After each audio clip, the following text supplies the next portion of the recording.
I think that people are sort of confused about it. And they think that in order to get people to perform, they've got to be this really hard-nosed, aggressive, not here to make friends type of leader that sort of demands performance. And actually, it just doesn't work. Welcome to the Follow My Lead podcast, where we transfer stories and best practices of today's leaders to the leaders of tomorrow with your host, John Eads. Welcome to Season 3, Episode 5. I'm really excited you're here because it's my first return guest of the show, and I had him back for a very specific reason. Roderic Yapp joins us today. He's made such a big impact on my thoughts around leadership. We jointly built a program called High Performance Leadership that we're going to get into in the show. We talk about purpose, how important having a purpose is as a business, why and what a vision is, and why it's so important for every leader to have a vision. We covered so much ground and we went so deep on topics we didn't even get to finish. I mean, it was just one of the real pleasures I've had by doing the show, which means I think you're going to love it. It was a discussion that I've wanted to have for a long time.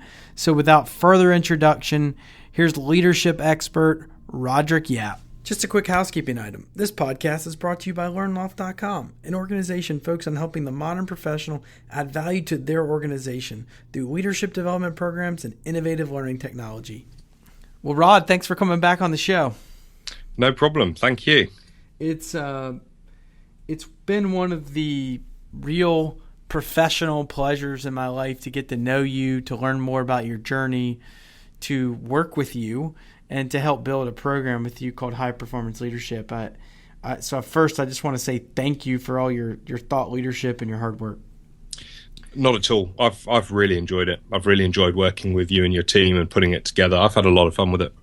For people that don't know what high performance leadership is, tell the audience where it comes from, why it was in your heart, etc.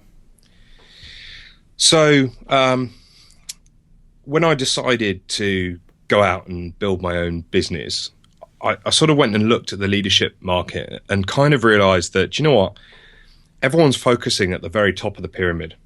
You know, everyone's running around and trying to chase the CEO of major corporations where they can justify large amounts of coaching and leadership development spend. And then I thought about my time in the Royal Marines, and then even in the military just generally.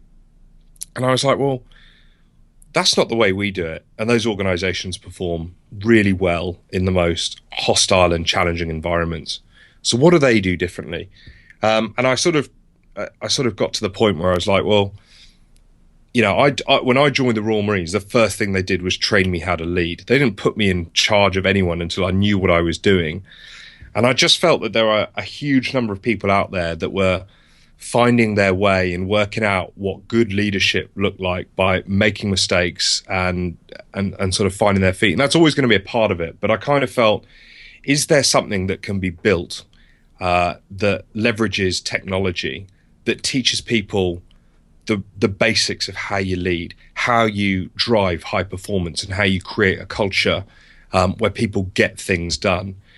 And that was why I decided, you know, working with you, that I wanted to build something that does something about that gap, that, you know, that helps those people in their first line leadership role. Well, I mean, I think there's something like 2 million people a year that move into leadership roles. And when I say leadership roles, I mean managing other people, their first management role. And the success rate is somewhere like 40%, which means roughly 60% of people fail when they move into management. And I think it's probably even higher than that, because if you think about why people are disengaged and why they don't like their jobs, it's very rarely to do with something as abstract as a company. You know, people leave people that don't manage and lead them well. You know, and that's a fundamental problem. That's really, really expensive to organizations. Yeah, and it's, you know, the old adage, people leave people, they don't leave companies, right? And yeah, exactly. I mean, I just think it's ridiculously true.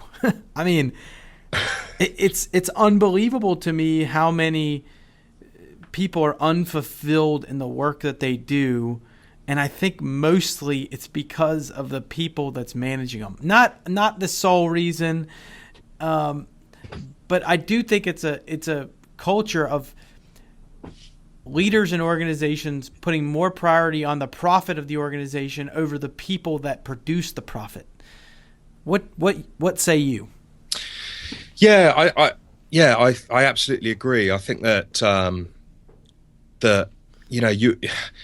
I think that people are sort of confused about it, and they think that in order to get people to perform, they've got to be this really hard-nosed, aggressive, not here to make friends type of leader that sort of demands performance. And actually, it just doesn't work. I don't know if you've got The Apprentice over there, but we have it over here. And, people are always on it saying, I'm not here to make friends, I'm here to win. And actually, they don't really achieve very much because they can't really get anything done on their own.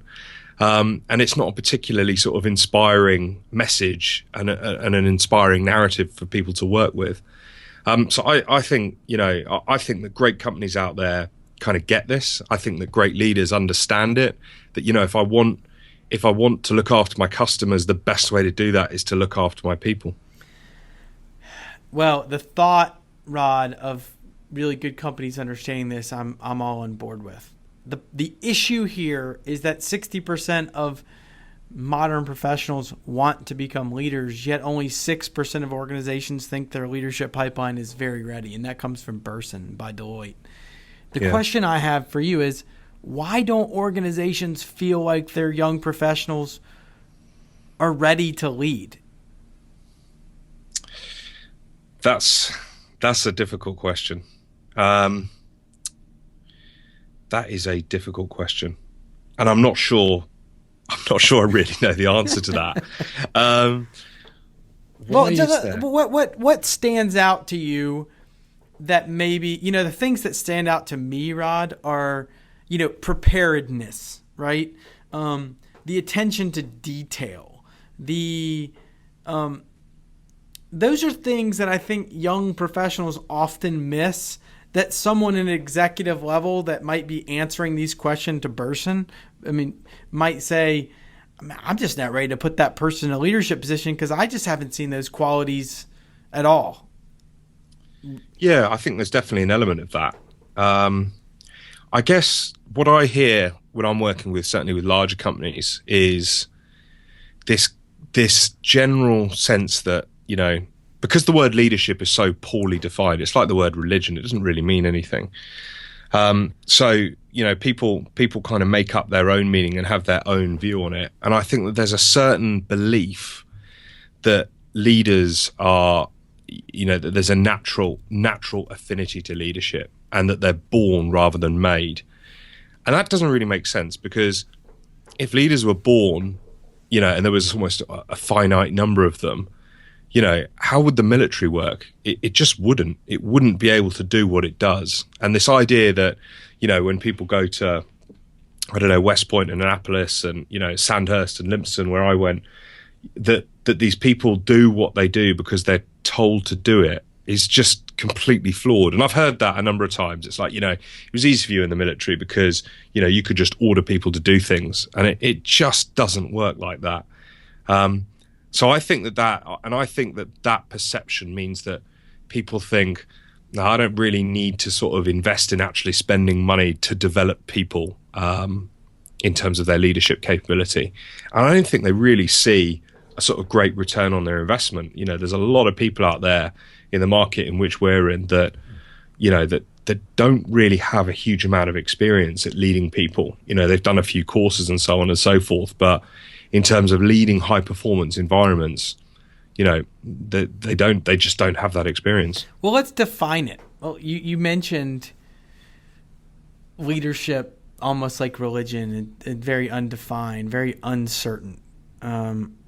I define leadership right from John Quincy Adams, and I know it's just, if your actions inspire others to dream more, learn more, do more, and become more, you are a leader. Is that how you define it? Yeah, pretty close. I mean, the way I normally define it when people sort of ask me my definition of leadership is I say it's about creating a culture or an environment where people perform. And I think in order to do that, you have to inspire, you have to lead by example. Those are all the things that you need to do. But ultimately, the goal is to get performance, and to work to, and it's to get to performance and to achieve that sort of common goal that you're looking to try and do. But this is this is one of the reasons why I put vision into the program, was because you go to a company and you say, right, what's your organizational vision, or what's your team vision? You'll get 10 different versions of what that is. Normally it's something to do with, well, customers come first, but also we want to reduce cost. But then people come first as well. And then suddenly, you just get this whole confused mess.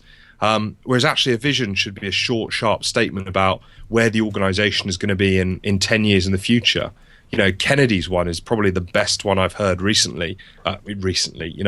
Kennedy's one is the best example I can think of. I believe that this great nation should put a man on the moon by the end of the decade and bring him safely back to Earth. That's a vision. That's inspiring. That creates clarity about where it is you're trying to go. Well, even Elon Musk, right? I mean, I think a modern day version of that is Elon Musk's vision of let's send people to the moon by 2025. Not to the moon, to Mars. Let's send people to Mars by 2025. I mean, what an amazing vision for his people at SpaceX to work towards. Yep. And it's far enough out where it gives them the opportunity of 9, 10 years to get there, but it's big enough to make them all want to try to get there. Absolutely. Like when Kennedy announced to Congress that that's what he believed the US should do, the Russians had just put Yuri Gagarin, into orbit and brought him back safely. So the US was miles behind the Russians in the space race. And in reality, he had no idea how they were going to do that. He just can't have known every step in the way. But he said, this is what we're going to go and do. And that kind of inspiration allows you to recruit people that believe in that goal and are like, do you know what? If I'm going to spend my working life working on something, I want it to be big. I want to be part of a project that, change the world. And I think that's what Elon Musk is doing, and I think that probably allows him to attract people that are interested in those kind of ideas. And I think that's a great example of a visionary sort of leader, if you like. If a leader can't communicate a vision like that to its people, do they have the right to lead them? I think they're going to make it more difficult for themselves. If you can't set a clear direction, what are you all working towards? How do you know that, all the efficiency savings, everything that you're working towards, how do you know that you're taking it all in the right direction unless you've got a clear picture of where it's going? I just think that you make it much more difficult for yourself if you don't have that vision. Can the vision be money? My personal view is no. I don't think it should be, because I'm not totally convinced that money is the raw motivator for all human behavior. I think that the returning shareholder value and those kind of things don't really inspire people to get out of bed early in the morning and to go and work really, really hard. Pretty soon that stuff becomes quite boring. So I'm not convinced by that. There's a great TED talk by a chap called Dan Pink, where he talks about human motivation being a combination of mastery, autonomy, and a sense of purpose. Paying people more does not equal better performance. If it did, the highest paid sports stars would always perform in every single match. But the fact of the matter is they don't. Yeah. So I'm not a big believer in that. Yeah. You just mentioned purpose, and I actually just got off a call. One of the articles that we've written, a girl from the Philippines reached out, and she runs a nonprofit that is helping youth with providing youth sports in the Philippines. And she's really struggling with how to get everyone that's joined this nonprofit on the same page, and getting older people on her board to respect her as a 27-year-old. And I asked her, I said, what's the purpose for the nonprofit? Mm-hmm. And she went into this example of what it is they did, right? We have sports game, we have basketball, we have volleyball, we provide them for youth people in the Philippines. And I said, that's awesome. I'm glad that's what you do for the people. But what's the purpose of the organization? Why do you exist? And she didn't quite have an answer, but eventually she got to this thought, Rod, that we're in it to let young Filipino kids not fall into the traps of drugs, alcohol, and addiction, which so many people do. We want to give them a different path away from that. There's your purpose, right? Yeah. There's absolutely. your purpose. And if you can get people on board with that, then a lot of all this dispersion in the organization goes away, because people want to get involved in things like that. And also, having that clearly articulated, it fits in with Simon Sinek's Golden Circle, which I think is a good explanation of how purpose adds value to an organization. But it also forms the kind of backbone of every single decision that you make in the business. You want to be attracting people that talk passionately about that purpose. Because do you know what? They're the ones that you don't really ever have to motivate, because they're motivated so hard by that intrinsic purpose to make a difference that you don't have to worry about that. These are the type of people that you actually have to tell them to stop working in an evening, spend some time with their family. You're stacking the deck in the favor to make you're stacking the deck in your favor to make leadership easier for you by choosing the right people. And I think if certainly with hiring decisions, if they were made with that purpose in mind, people make it far more easy for themselves to lead. So at the top of our performance center, and maybe we should kind of paint that picture, since we're audio version, of where these things sit inside the performance center tool and kind of how it's used. Sure. So the performance center, really in the simplest terms, is a whiteboard. It is just a tool for driving behavior. What it does is it makes things clear. It holds people to account for certain things that they're doing, and it provides a real sense of focus, which I think that many businesses out there and many teams benefit from. So at the top of it, you literally have 3 boxes. The first one explains your purpose. Okay, so it's staring back at you. What is the reason the business exists? Why are you here? What is the way in which you're making the world a better place? So that's your purpose right at the top. And Rod, while you're there, since we're using this tool internally to eat our own dog food, we've made a short video about our journey with using the Performance Center, and we'll certainly put a link in that in the show notes. But our business purpose, which we communicate every single day and we look at every single day, is to teach modern professionals how to add value to their organization in the world. See, that's a great purpose. That is, it's really simple, but also at the end of the day, when you tell me that, instantly I'm attracted to that, because I think, well, that's making the world a better place. There is value to that.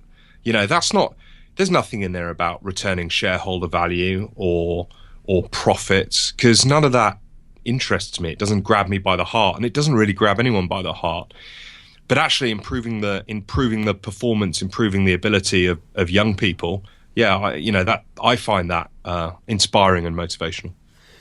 Well, good. I'm glad. The reason why that's our purpose is because I believe that technology is going to displace many jobs. I really do. And I think human beings are going to have to be really creative and really thoughtful about how they add value to the workforce. And I think there's one way that you can add value in any organization, and that's leadership. Yeah, I completely agree. I was at a talk the other day by a chap called Daniel Priestley, who has quite a good sort of entrepreneurial program.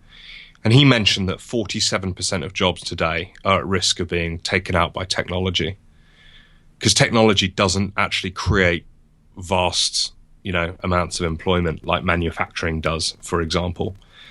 Technology actually reduces it. And if you look at where things are going, and this is me trying to put myself in, 2070, 2080, but do we really, are we going to live in a world in 100 years where we have pilots flying planes or taxi drivers driving cars? Because if you think about, certainly in car accidents, the limiting bottleneck to the efficiency of that is the person driving it. It's their own ability.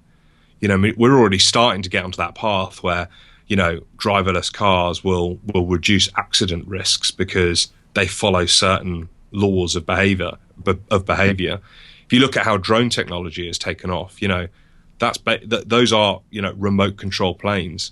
It's not inconceivable to have in a sort of 100 years or so that most planes will be unmanned. Why wouldn't they be? The human is the limiting factor in those. Certainly in the military, combat aircraft, the human is the limiting factor as to how sharply that plane can turn. In the future, I can't see, to be honest, a manned air force in terms of pilots. No. It's almost crazy to think about. It's scary to think about because, a hacker could, turn all those planes into absolute warships on its own, country. But I think you're right. And 100 years, think of how long we've come in 100 years with technology. You can't tell me that we're not going to even go faster in the next 100. So you better Absolutely. be able to add value to your organization in different ways than maybe you do today. And so leading other people, motivating other people, getting the best performance out of those people, all really important skills in the next 100 years and maybe forever. Yeah, I certainly think that is where things are going. And certainly when I listen to any sort of, podcasts coming out of, Northern California, those are kind of the trends that you start to pick up on. Those are the sort of things that they talk about, the way that technology will change the world. And if you just think that we're still just learning, how to do these things, but our rate of progress is unbelievably fast. Suddenly Elon Musk's idea to colonize Mars doesn't become so unrealistic, not when you think about 100 years ago. Yeah. Well, and on that note of time, I saw a quote recently by Mae West: anything worth doing is worth doing slowly. I think so often we feel like we have to get there so fast or we're failures. And even with leadership development and skill development, if it's worth doing slowly and doing well. And I was struck by that, Rod, because I'm an impatient person by my very nature, and it really hit home when I started thinking about our purpose as a business and what the vision is of our business and what we're trying to do. And it's worth doing, and that means it's worth doing slowly and doing well. Yeah, I think so. I wrote an article recently talking about, emails and how it's not your job, but people spend a huge amount of time focusing on that. And I think that generally is a bit of a sort of microcosm for how people think of efficiency. They're like, I want to get more crammed into the day. I want to be able to do more. I want to be able to get more stuff ticked off my to-do list. But actually, they very rarely take a step back to go, what's the point in all of that stuff? What am I working towards? Why am I doing it? That's why I just think the purpose part of an organization is so important, but also what's the vision? Where is it you're trying to go? If you don't have these elements, how do you know if you're going in the right direction? It's the equivalency of getting great gas mileage, but you're driving down the wrong road. Yeah. How do you know unless you can clearly articulate? No, this is what it's all about. This is why we exist. This is where we're going. If that excites and interests you, then maybe we should have a conversation about how you fit into this. How you fit into this team. I'm going to ask you. I'm going to ask you a question. I'm going to ask you a question because I'm really fascinated with this idea that first line management, and we talked about how most organizations do executive or leadership development at the executive level, C-suite and up at the very top, the high level paying people. And this idea of moving it towards the center to the bottom of the organization to get a greater impact.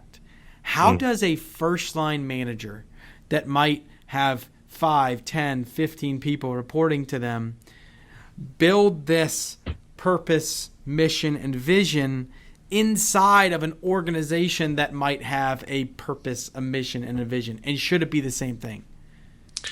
Well, yeah, I think that they should largely be the same thing. If you're working for a company that's clearly articulated what its purpose is, what its mission is, so what it does and for who, and where it's trying to go, you need to kind of use that as your context for, right, how do I play a part in that?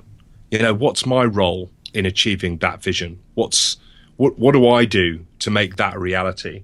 Because if you think about an enormous company, let's say a large corporate, a large multinational, if everyone in your organization is having those conversations, well, it's going to have a tidal wave effect in terms of the way in which you can execute and the way in which you can achieve that vision. If they all understand how they fit into it and they're all working towards it, you're going to be on that journey. You're going to be heading in the right direction. Yeah, it's an interesting question though, right? Because someone might be in customer service, and that manager's mission is potentially very different than someone that's leading this sales team, right? But all moving towards the same purpose, doing things towards that purpose, I think, or mission, is extremely valuable. It's just one of those questions I've wrestled with is how does one first line managers differ and how do they make it unique to their team so, they get the buy-in towards what that 5, 10, 15 person team is doing versus what this 34,000 person workforce is doing. Yeah, I just think it's how do you take that grand strategic view? So, that should be clearly articulated. I would be really worried if a company of 35,000 people doesn't have that articulated. Take that and go, well, what's my piece in achieving that? What do I need to do? And what do my people need to do to make that happen? And I think if everyone thought like that, it would have a significant impact on the success of that organization. Yeah. Well, let's move into a little bit more of the nitty gritty. One of the core pieces in the Performance Center is, we kind of covered purpose, mission, vision, what it is, why it's important that it's visible every day. But maybe the most important thing that we've gotten out of the Performance Center, which is shocking, is leading versus lagging KPIs. And turning our focus and our attention from the activities and the tasks that we do as a team on a daily basis towards moving the needle of the leading KPIs versus the lagging KPIs. Two-part question, Rod. Why do most people focus on the lagging KPIs, and why should they be focusing on the leading KPIs? Well, most people focus on the lagging KPIs simply because they're really easy to work out. And they're largely the same in a big or a small business. So your lagging KPIs are historic measures of performance.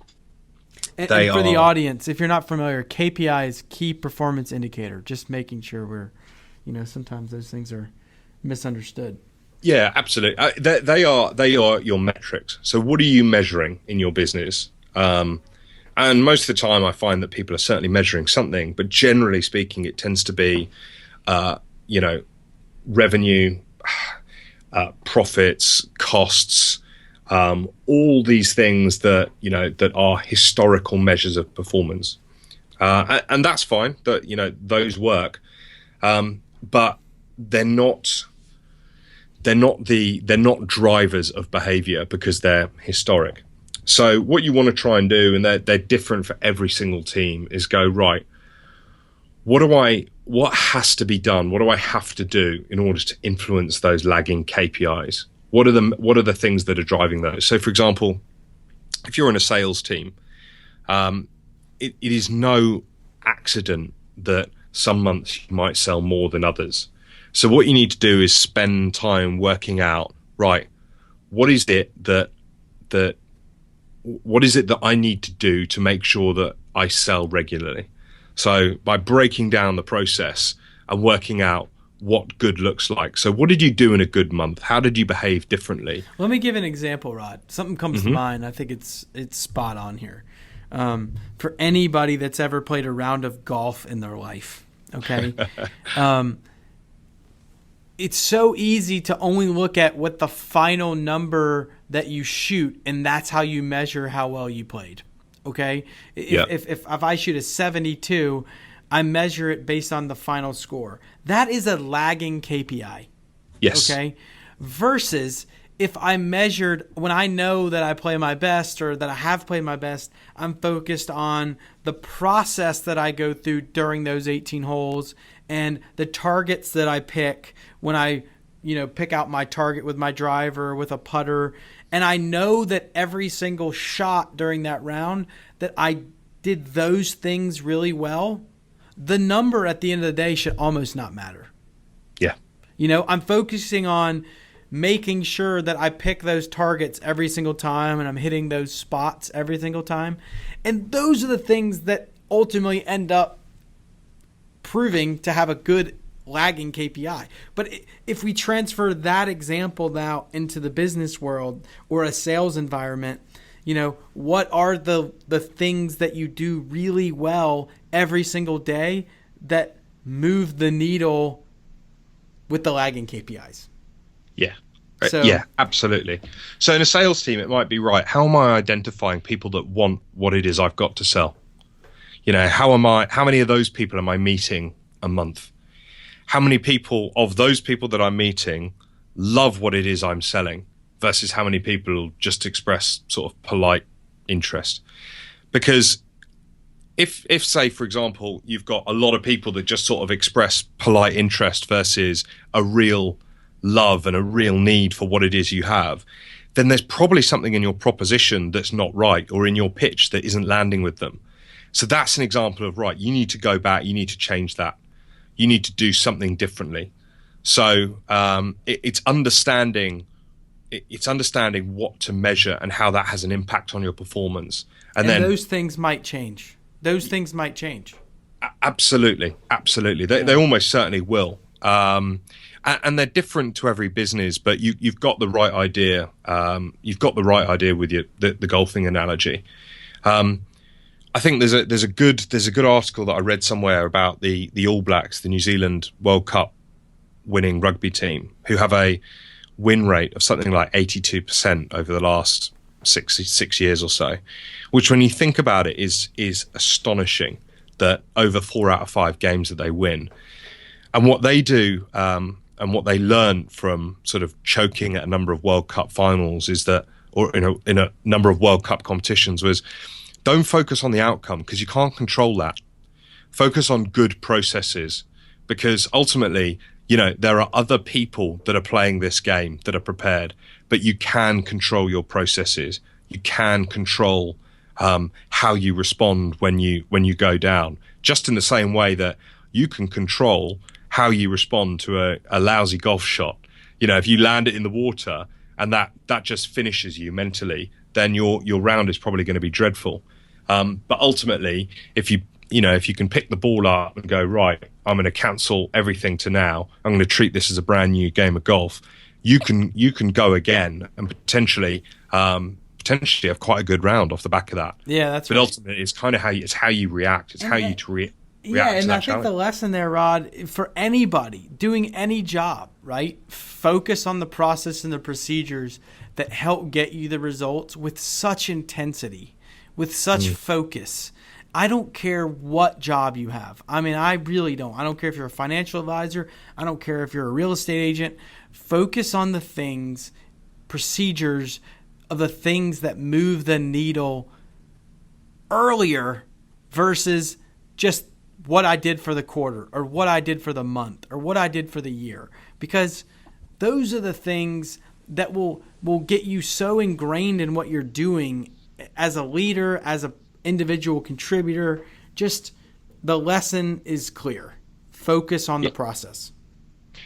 Absolutely. And that's when we talk about, standards, I'm not interested in lowering standards. But if you've got 8 people in your team and one person is outperforming the others, that person is doing something differently. And it's probably not working harder. There is probably a method to what it is they're doing.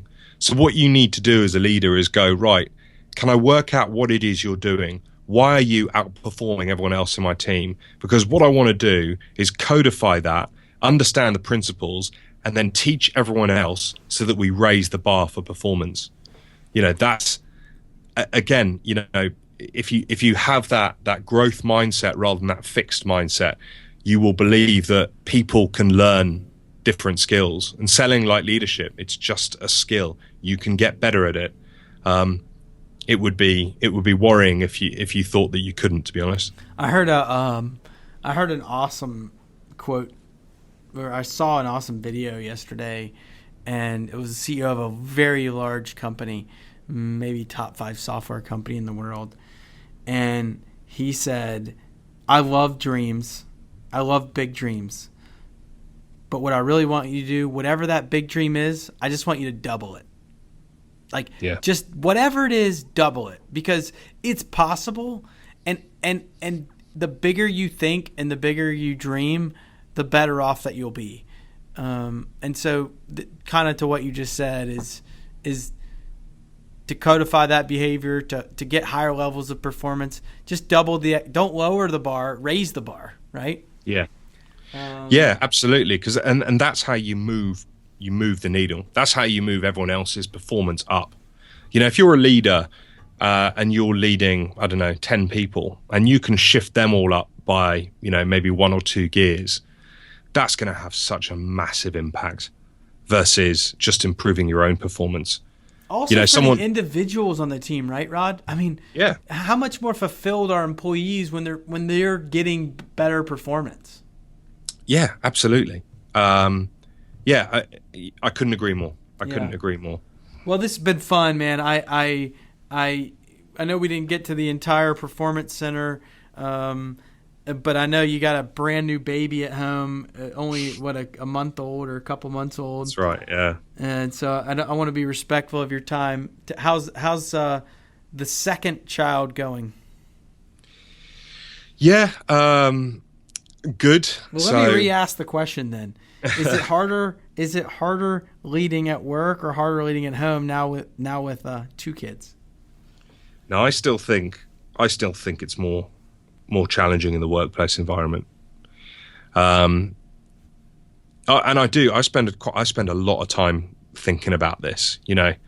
What sort of man do I want to be today? What sort of example am I setting to my children? And I think that if you're just present to the example that you're setting, and you kind of understand that they're only young once, and that you've just got to enjoy that time with them, then you're probably doing all right. And if you've got that sort of depth of, you and me have spoken about this before, it is so important who you marry. You don't even realize it at the time. I certainly didn't, but you kind of have an idea.